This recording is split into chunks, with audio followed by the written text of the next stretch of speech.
Selamat datang di Broscast Bram Reza Rifu Ngobrol santai di di, podcast. Yeay!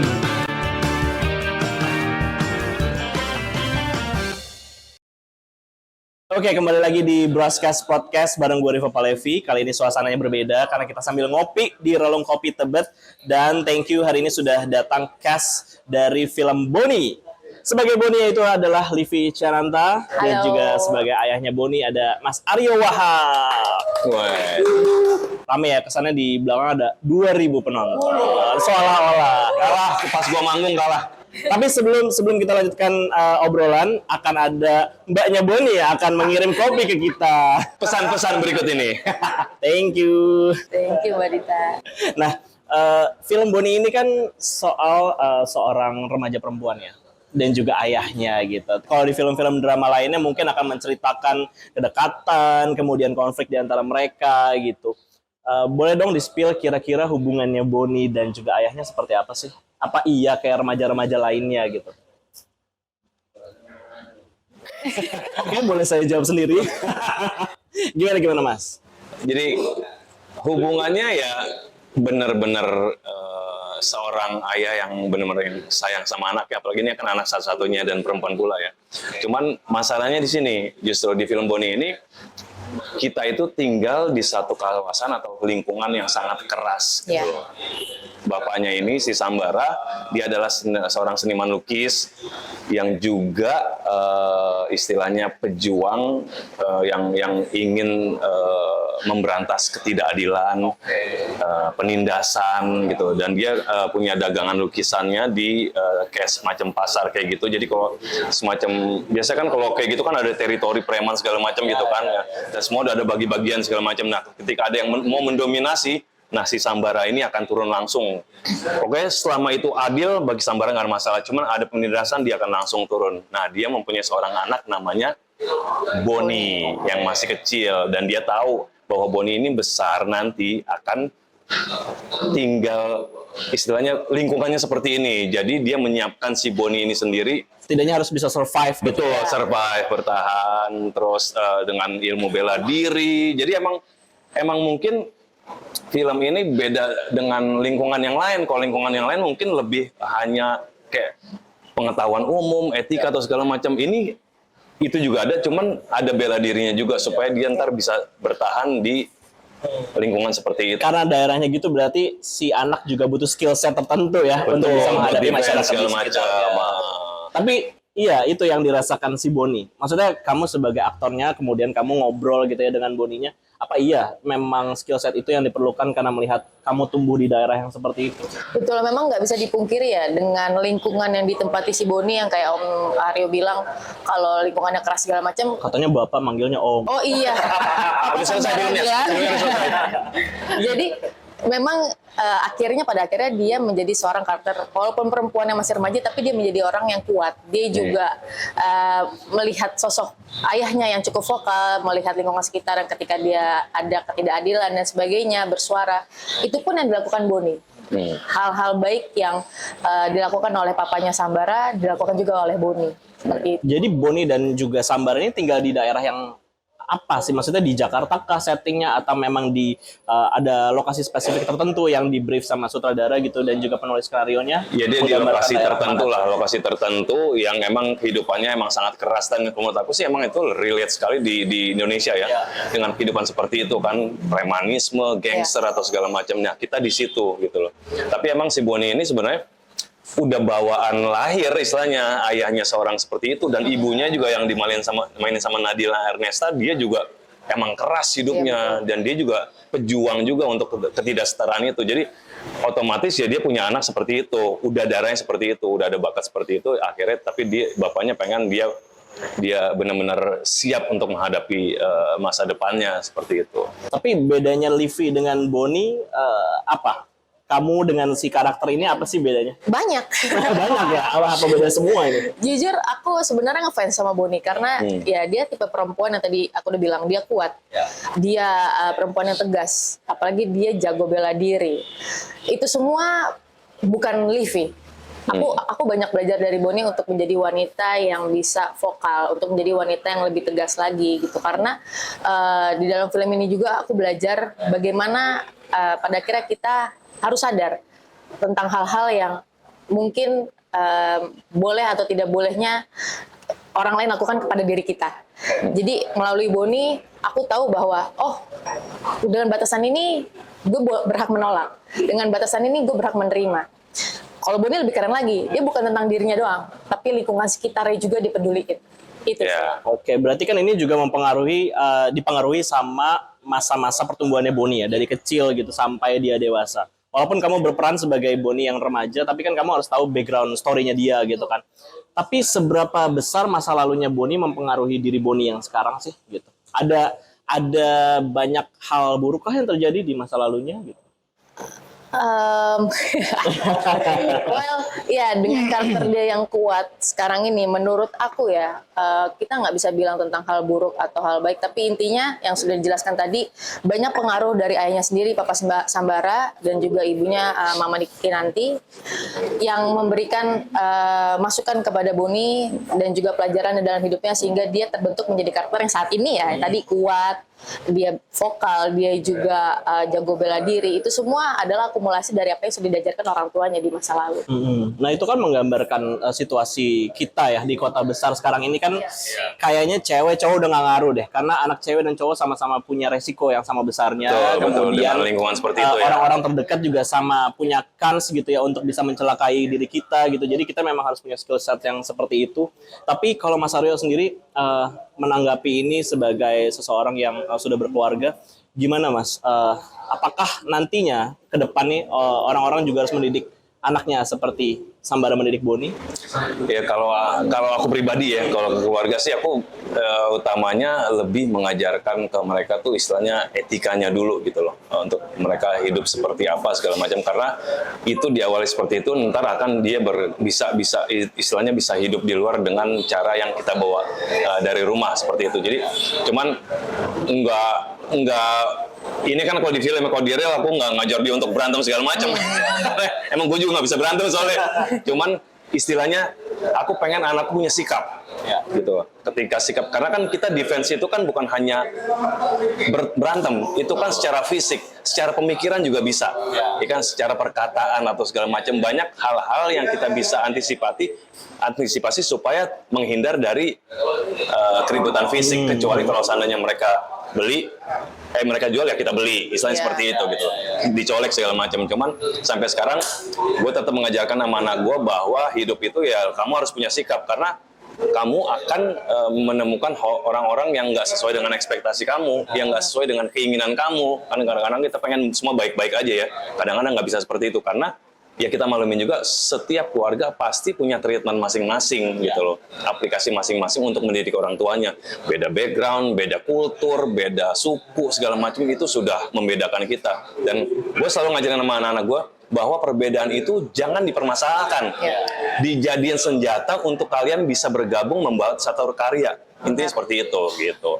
Kalau itu yang keluarga aslinya ya, kalau film kan beda kan, karena kan emang lingkungan seperti itu, tuntutan dari skrip, dari cerita seperti itu. Tadi udah di-spill juga ya sama Mas Aryo bahwa aslinya memang nggak sejago itu berantem gitu kan, Livi juga. Tapi harus nonton filmnya. Tapi di film meyakinkan banget nih kalau teman-teman Broadcast nonton nanti ya. Ini latihannya berapa lama dan juga gimana sih prosesnya? Karena kan untuk membentuk muscle memory itu butuh waktu dan juga effort gitu ya. Gimana kalian menghadapi prosesnya? Kalau aku pribadi, sebenarnya kan sebelum kita syuting ada proses workshop di sana, karena ini kan termasuk film action, drama action. Film action yang bisa dibilang actionnya tuh banyak banget. Jadi aku pribadi kurang lebih 3 bulan ngejalanin workshop, itu ngafalin koreografinya, mulai dari, orang-orang bilang aku mulai dari minus, karena aku akuin aku mulai dari minus. Aku pun masih orang baru di dalam seni bela diri itu sendiri. Jadi ketika aku masih belajar bela diri, aku langsung difokuskan untuk belajar bela diri keperluan filmnya. Karena sebenarnya itu 2 hal yang berbeda kan, bela diri asli dengan kebutuhan film.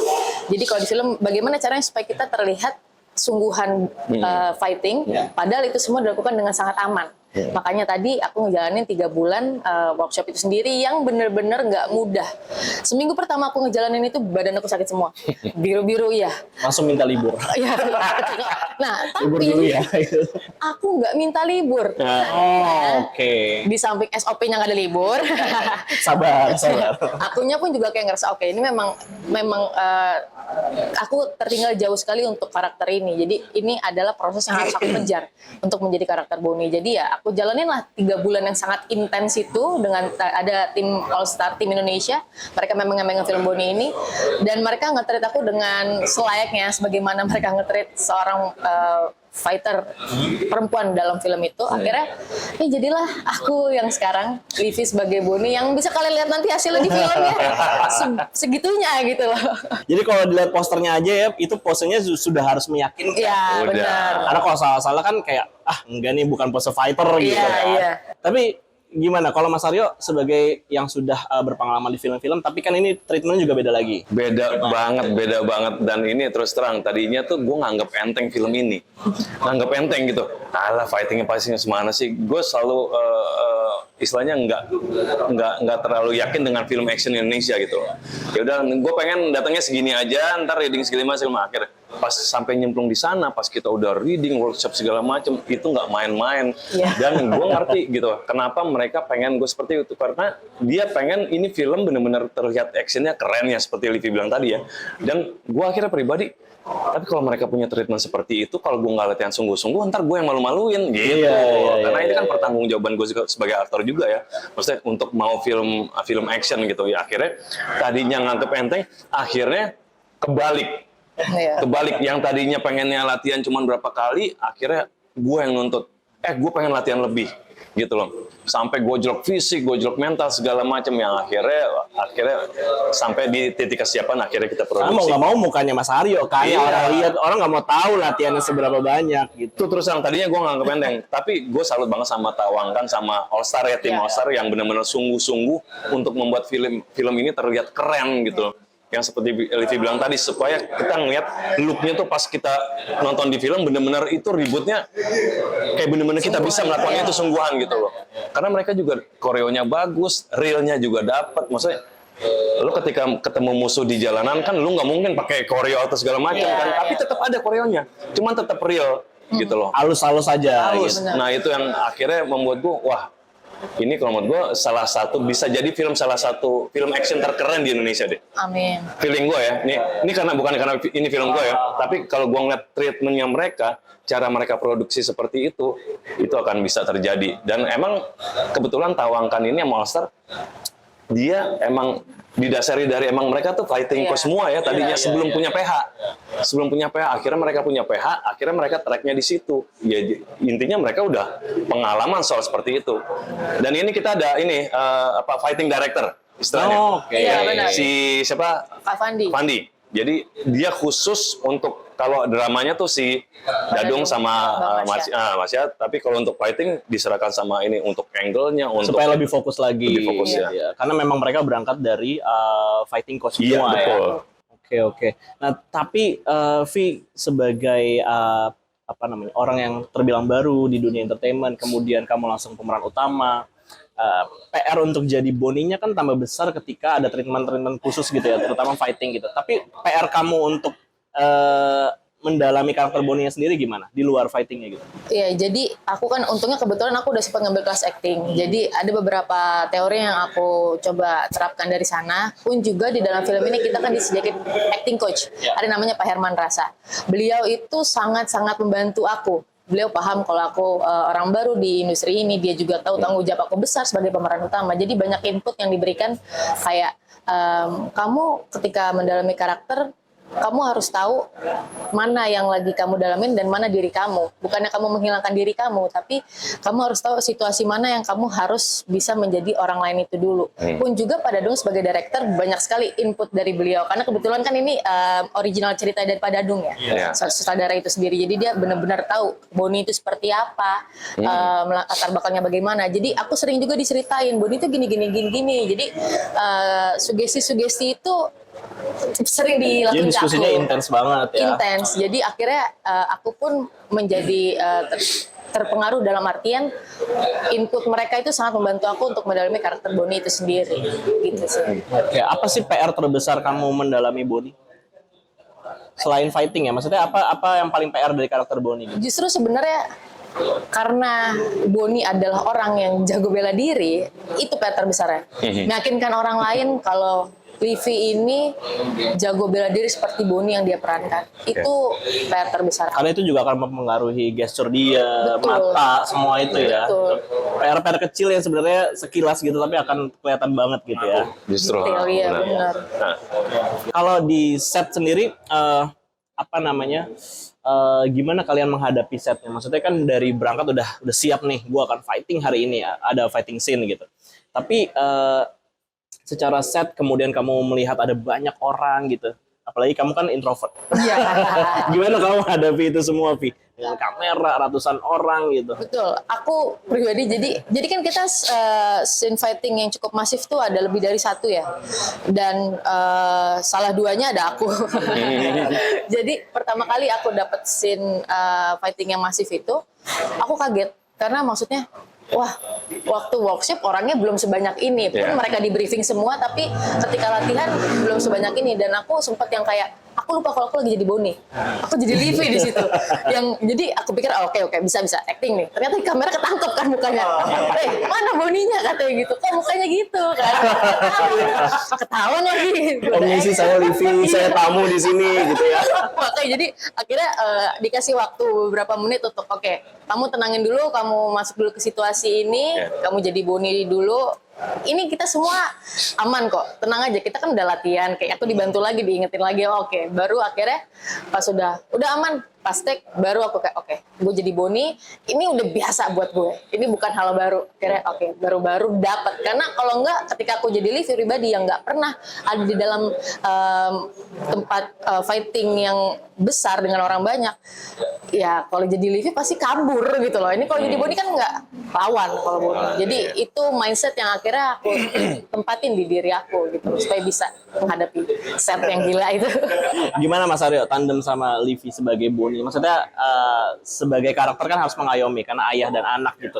Tapi di satu sisi Livy juga pasti perlu tandeman dari Mas Aryo sebagai orang yang udah beberapa kali main film gitu sering.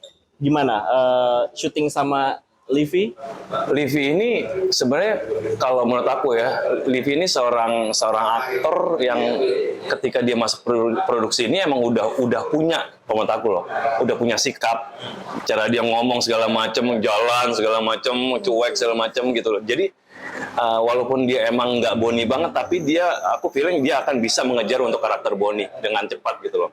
Cuman tergantung treatment dari sutradara segala macam. Jadi aku ngerasa Bonnie emang cocok gitu. Dan aku selalu percaya bahwa skrip itu akan mencari aktornya sendiri gitu loh, siapapun itu gitu loh. Dan ini Livy kan banyak banget kandidatnya kan, banyak banget. Lu tinggal sebut deh semua aktor, aktris cewek, siapa akhirnya jatuh di dia gitu. Dan emang jodohnya berarti gitu loh. Jadi aku percaya itu. Kedua pas ngeliat si Livy, oh iya ini Bonnie gitu. Nah cuman yang lucunya, uniknya kan karena emang si Pak Dodong ini kan dia buat skrip ini nggak cuma setahun 2 tahun ya, udah kayak hampir 10 tahun dia punya skrip ini. Jadi dia udah menguasai semua karakternya. Jadi ibaratnya lu mau nanya aja apa sama gue, karakternya gue, kuasaan gue. Jadi gue sempat juga menganggap enteng juga skripnya gitu loh. Ini skripnya apa sih, kok bahasanya sastra banget gitu loh. Ternyata itu justru keunikan dari film si Bonnie ini sendiri gitu loh. Dengan bahasa sastra tapi kita harus mendialogkannya seperti itu normal gitu. Kalau lo tahu film Romeo and Juliet yang si Leonardo DiCaprio, itu kan bahasanya sastra banget, politis kan. Tapi dia mendialogkannya tuh seperti kayak zaman sekarang gitu loh, cowok sama cewek, tapi bahasanya bagus banget gitu loh. Justru itu gue suka. Akhirnya dari situ, wah ini keren nih ceritanya. Jadi, akhirnya baru si Dodong bilang nih, Sambara karakternya seperti ini segala macam. Ya udah, akhirnya kita kerjasama, kita workshop. Intinya sih semua workshop gitu. Emang agak telat masuknya, cuman ya karena emang Livy sama Nadila udah, akhirnya aku coba membor sama mereka, akhirnya ya kita bisa ngeblend semuanya sampai di titik kita udah siap semua, akhirnya kita produksi. Kalau ngeliat ensemble-nya kan unik juga ya, ada Kak Nadila juga, ada siapa lagi di film ini? Max Metino, emang sebenarnya nggak The Freeze lu tau nggak? Iya. Jadi memang tahu. karena nggak Dia gila itu, Iya. dua itu mainnya gila. Benar. Gila. Nggak disangka Max Metino yang biasa action. Benar. Tapi di situ dia harus main drama. Dramanya kuat banget. Bahkan gue kalau ngeliat dia ngomong tuh emang bener-bener mata gue bisa hampir ikut berkaca-kaca gitu loh. Si De Vries juga jadi antagonisnya berubah semua. Terus ada juga siapa sih yang jadi abangnya? Yang lawan- Mike Lucock. Hah? Mike Lucock. Mike Lucock juga segala macam itu. Jadi emang lucu. Di sini uniknya kalau gue justru dari drama ke action, kalau si Max Metino dari action ke drama. Iya, jadi memang sepertinya ada yang dikejar nih sama Tawang gitu ya. Memang Sebenarnya. fight-nya harus emang bener-bener banget gitu Betul, ya. betul. Jadi dramanya memang nanti akan dikejar kemudian ketika ensemble-nya ini sudah menguasai fighting scene-nya. Iya betul. Gitu. Jadi emang Tawangkan ini sama orang castingnya kayaknya sangat mengerti bahwa ini talentnya apa yang harus yang kurang ntar tinggal ditambahin, apa yang harus lebih tinggal dikurangin, gitu. Jadi akhirnya kita kayak equalizer, mana yang di depan, si Boni harus depan, kita ngejagain dari belakang segala macam, harus majunya gimana, jadi balance semuanya. Iya, iya. Tapi dengan melihat bahwa laganya dikedepankan gitu ya dibandingkan drama, kan di Indonesia pasar ini belum banyak, belum besar, tapi sedang tumbuh gitu ya. Sejak beberapa PH sudah mulai main action gitu. Seberapa yakin sih Mas Aryo sama Livi nih bahwa pasar action akan tumbuh lebih besar lagi, apalagi dengan adanya film Boni nanti? Kalau aku sih, aku selalu yakin dengan apa yang aku lakuin, yang aku mainkan segala macam, termasuk itu film gitu loh. Terlepas ntar kita ya Tuhan ngasih kita bonusnya seperti apa, yang penting kita lakuin semaksimal dulu gitu. Karena film itu kan nggak pernah ada rumusnya.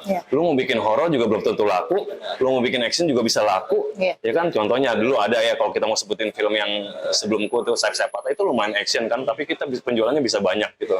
Jadi semua itu tergantung dari ceritanya bagus, line up-nya oke, sistemnya oke, promonya oke. Yang penting itu aja dulu gitu loh. Jadi nggak usah takut kalau kita bikin Banyak banget faktor ya. banyak faktor. Jadi film itu kenapa kita film itu atau kita buat lagu nggak ada rumusnya untuk laku, karena emang kita harus berkarya terus. Jangan stop di situ atau jangan di situ terus. Horor terus segala macam. Ntar lama-lama orang berontak, pasti kan capek nonton horor. Benar. Pasti dia pengen sesuatu Seminggu yang sekali lebih ya. fresh. Iya kan? Seminggu sekali. Intinya seperti itu. Ya kita mengandalkan itu. Jadi emang udah, selama kita suka, selama kita punya visi yang bagus untuk ikut ngebalance perfilman Indonesia, lakuin aja.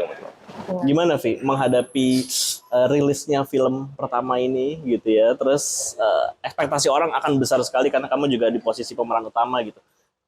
Apa sih yang kamu persiapkan nantinya gitu untuk gala premier, untuk rilis, kemudian menghadapi netizen, follower baru dan lain-lain? Iya, well mungkin aku sebenarnya, mungkin orang bingung ya, aku kelihatannya santai banget gitu kan, karena memang aku menetapkan mindset di diriku untuk tidak boleh berlebihan melihat suatu hal. Jadi dengan hal besar yang memang lagi aku hadapi sekarang, aku nggak mau terlalu berlebihan dalam artian malah, karena aku gini, kalau aku ngerasa suatu hal berlebihan, aku takutnya timbul kekhawatiran yang nggak perlu. Jadi aku meminimalisir hal tersebut dengan aku santai aja ngejalanin semuanya, karena aku percaya bahwa aku dikelilingi oleh orang-orang yang juga telah mempersiapkan segala hal dengan baik. Pun PR aku kepada diri aku adalah tetap bekerja sama dengan mereka dengan baik, apalagi tetap dalam film ini itu loh. Sekarang kan lagi proses memperkenalkan ke orang banyak, ya aku lakukan itu dengan sebaik mungkin. Itu sih. Dengan kalau misalnya orang-orang berpikir bahwa lu nggak cocok misalnya jadi Boni atau segala macam, ya itu kebebasan mereka untuk berkomentar, karena lagi-lagi kita Kalau nggak udah bisa dilepas ya kontrol. udah Iya. Bagus enggaknya kan relatif, akhirnya kan tergantung dari point of view masing-masing. Cuman yang penting intinya kita profesional, main maksimal, sama filmnya bagus aja gitu. Udah, itu aja dulu. Kan cukup. Kalau itu kan masalah ya ntar kita tahu bonusnya seperti apa dikasih ya. Nah ini Boni kan sosok yang tumbuh tadi ya di wilayah seperti itu, kemudian ayah ibunya juga mendidik dia sangat keras gitu. Sebenarnya kekuatan seperti apa sih yang ada di dalam diri Boni? Maksudnya setegar apa sih dia? Karena dibilang superhero bukan, tapi heroik juga sifatnya gitu. Tapi dibilang perempuan sepertinya tidak pada umumnya nih, karena juga dia di dalam dirinya tumbuh sesuatu yang keras untuk menghadapi lingkungan yang keras juga gitu. Sebenarnya apa yang ada di dalam diri Boni sih? Kalau boleh ceritakan sifat-sifatnya, karakternya gitu. Menurut aku ya sebenarnya Boni ini kalau dilihat-lihat dia tuh sebenarnya lebih ke revolusioner. Kenapa? Karena yang tadi aku bilang, kalau aku sebagai Livi aku mungkin lebih banyak fokus kepada diriku sendiri. Tapi Boni ini dia punya kemampuan untuk melihat lebih luas lagi. Dia bisa melihat tentang lingkungan sekitarnya. Dia ini lagi membutuhkan hal yang seperti apa atau di dalam suatu kejadian dia ngelihat orang lain mengalami hal yang tidak baik.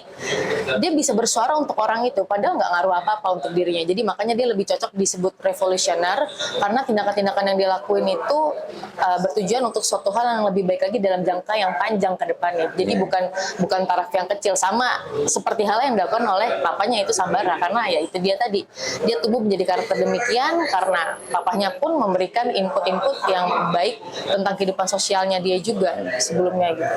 Ini aku senang loh, maksudnya ada sosok perempuan kuat yang digambarkan dalam film ini juga karena sepertinya belakangan sudah mulai banyak ya sosok-sosok perempuan dalam film gitu ya yang mulai ditonjolkan. Maksudnya kita bisa sebut beberapa superhero juga sekarang perempuan gitu, dan ada film-film yang karakter utamanya perempuan atau bahkan full perempuan gitu. Kalau kamu gimana Vi memandangnya bahwa sekarang perfilman Indonesia sudah menempatkan perempuan dalam posisi yang sudah lebih baik dibandingkan sebelumnya gitu?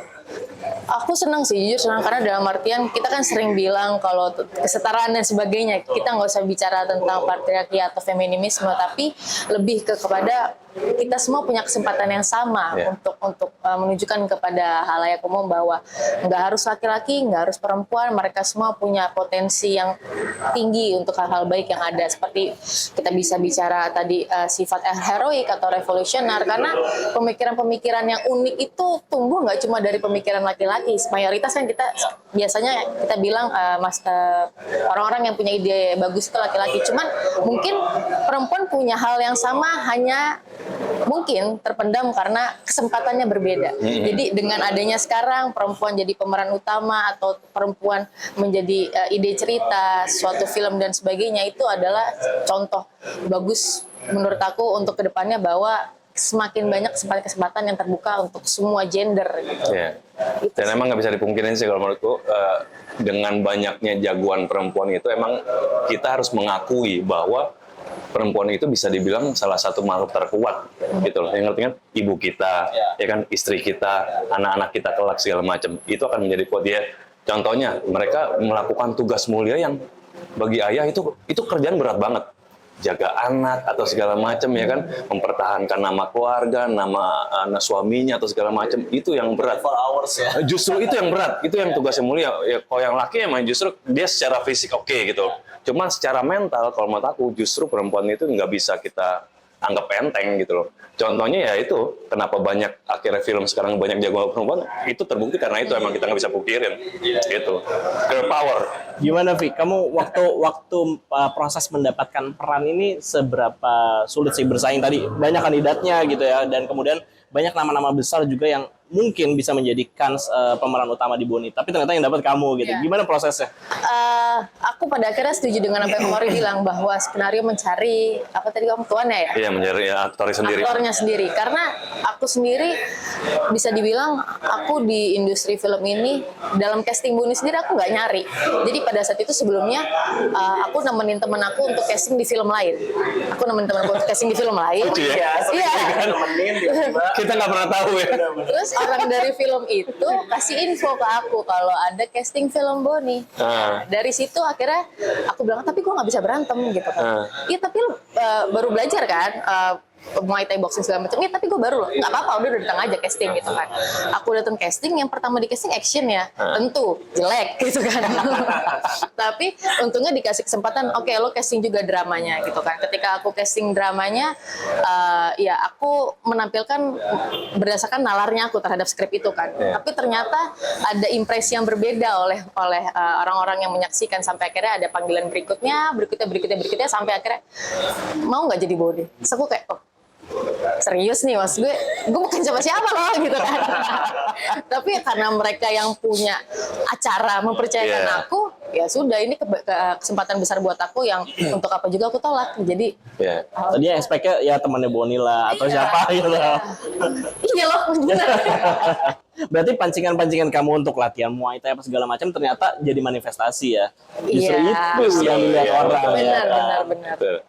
Syukurlah. Nah, ini melihat bahwa market Indonesia kan sekarang lagi banyak horor gitu ya. Kemudian ada film religi mulai masuk, kemudian film komedi juga sudah mulai merajai bioskop.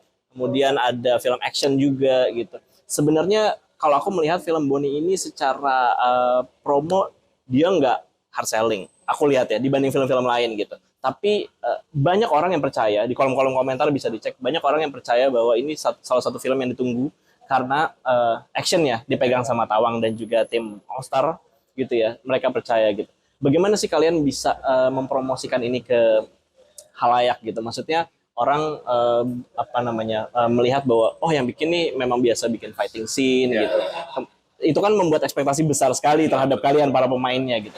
Tapi justru itu menjadi andalan kita. Karena emang di belakangnya ini semuanya timnya kuat untuk bikin film action gitu. Betul. Jadi kita sama sekali nggak ada keraguan karena mereka yang ngerti ini untuk film ya. Mungkin industrinya mereka belum, tapi mereka untuk membuat produksi yang bagus untuk film action mereka tahu gitu. Itu andalan kita. Nah kedua, kalau menurut aku film action itu kan sifatnya melawan. Ya. Ya kan? Ya. Ngelawan kan? Iya. Film action ngelawan, semua coba film action pasti ngelawan ketidaksetaraan. Loh, kalau ketidaksetaraannya sama aja kan kalau kita dunia film horor terus kan kayak film lain nggak disetarakan kan. Intinya seperti itu. Tapi kita nggak mau, maksudnya kita istilahnya menutup film horor yang udah segala macam. Enggak, kita ingin semuanya balance aja. Bahwa penonton Indonesia, hai, halo semua, ini ada lo film action, ini ada lo film horor, ini ada lo film drama. Kan itu bagus kan.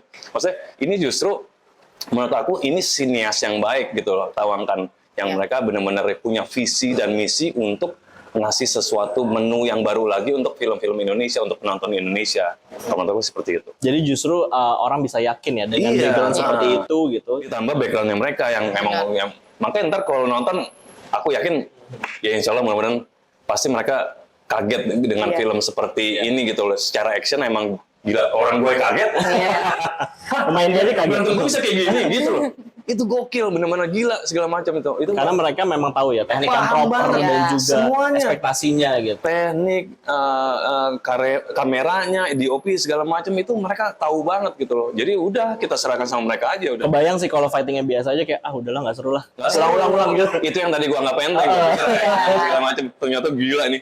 Ya kalau emang lu nonton film action di luar, action film di Cina, ya ini sepertinya. Tapi emang di sini dramanya kuat, kalau menurut gue. Benar. Dramanya nggak ketinggalan sama sekali. Mungkin bisa dibilang balance 50-50 ya. Tapi walaupun kita berantem ya, kita berantem itu penuh dengan drama. Ya. Pukulan kita dramatis. Ini penuh dengan rasa semuanya. Bahwa gue pengen berjuang demi keadilan nih. Mukulnya, nangkisnya segala macam. Dan kita nggak ngejual gitu loh. Lu ngejual baru kita beli. Iya. Nah, itu yang diajarin bapaknya ke Boni. Boni ini nggak mengganggu. Dia nggak ganggu, sekolahnya nggak ganggu, dia mau masuk sekolah segala macam. Tapi ketika dilihat ada yang ketidakadilan situ, ya dia harus maju. Benar. Karena kenapa? Karena itu bagus buat yang membuat kerusuhan di situ. Benar. Ketika itu dibiarkan, bahaya dong. Berarti anak gue punya kompromi atas sesuatu yang ketidakadilan. Iya. Nah itu gue nggak mau Sambara ajarin seperti itu. Lo harus fight, lo harus punya sikap seperti itu. Untung di sini Livi sama Mas Aryo juga nggak ada gimmick-gimmick fighting ya sama Jose ya, kayak nggak perlu kalau nggak usah. Gue lupa juga sih. Livi ini masih aktif. Iya, jadi kalau misalnya nanti teman-teman Broadcast lihat di bioskop tanggal 29 Februari 2024 akan ada di bioskop di seluruh Indonesia.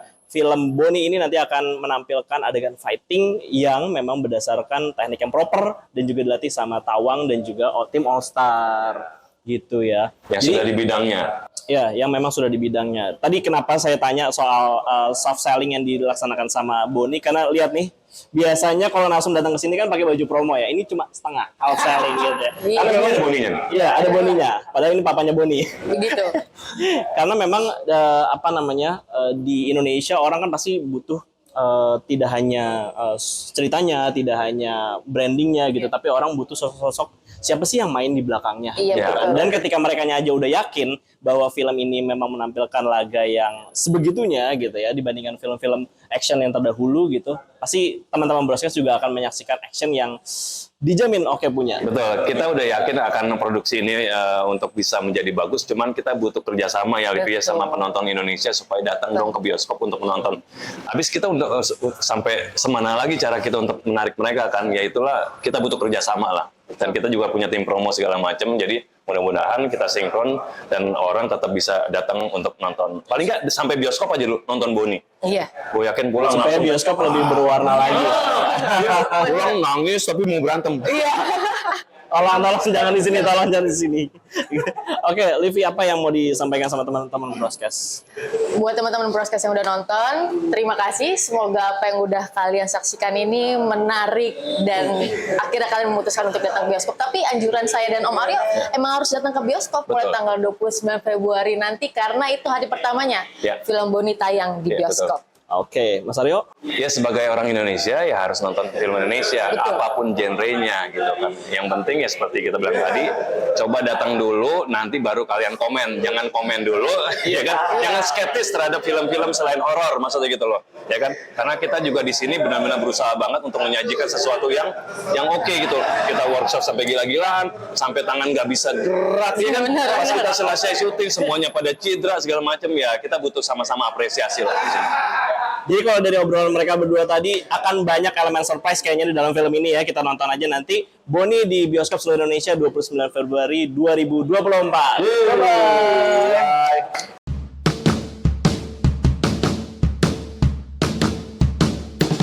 Selamat datang di Broscast. Bram Reza Rifung Ngobrol santai di podcast. Yeay!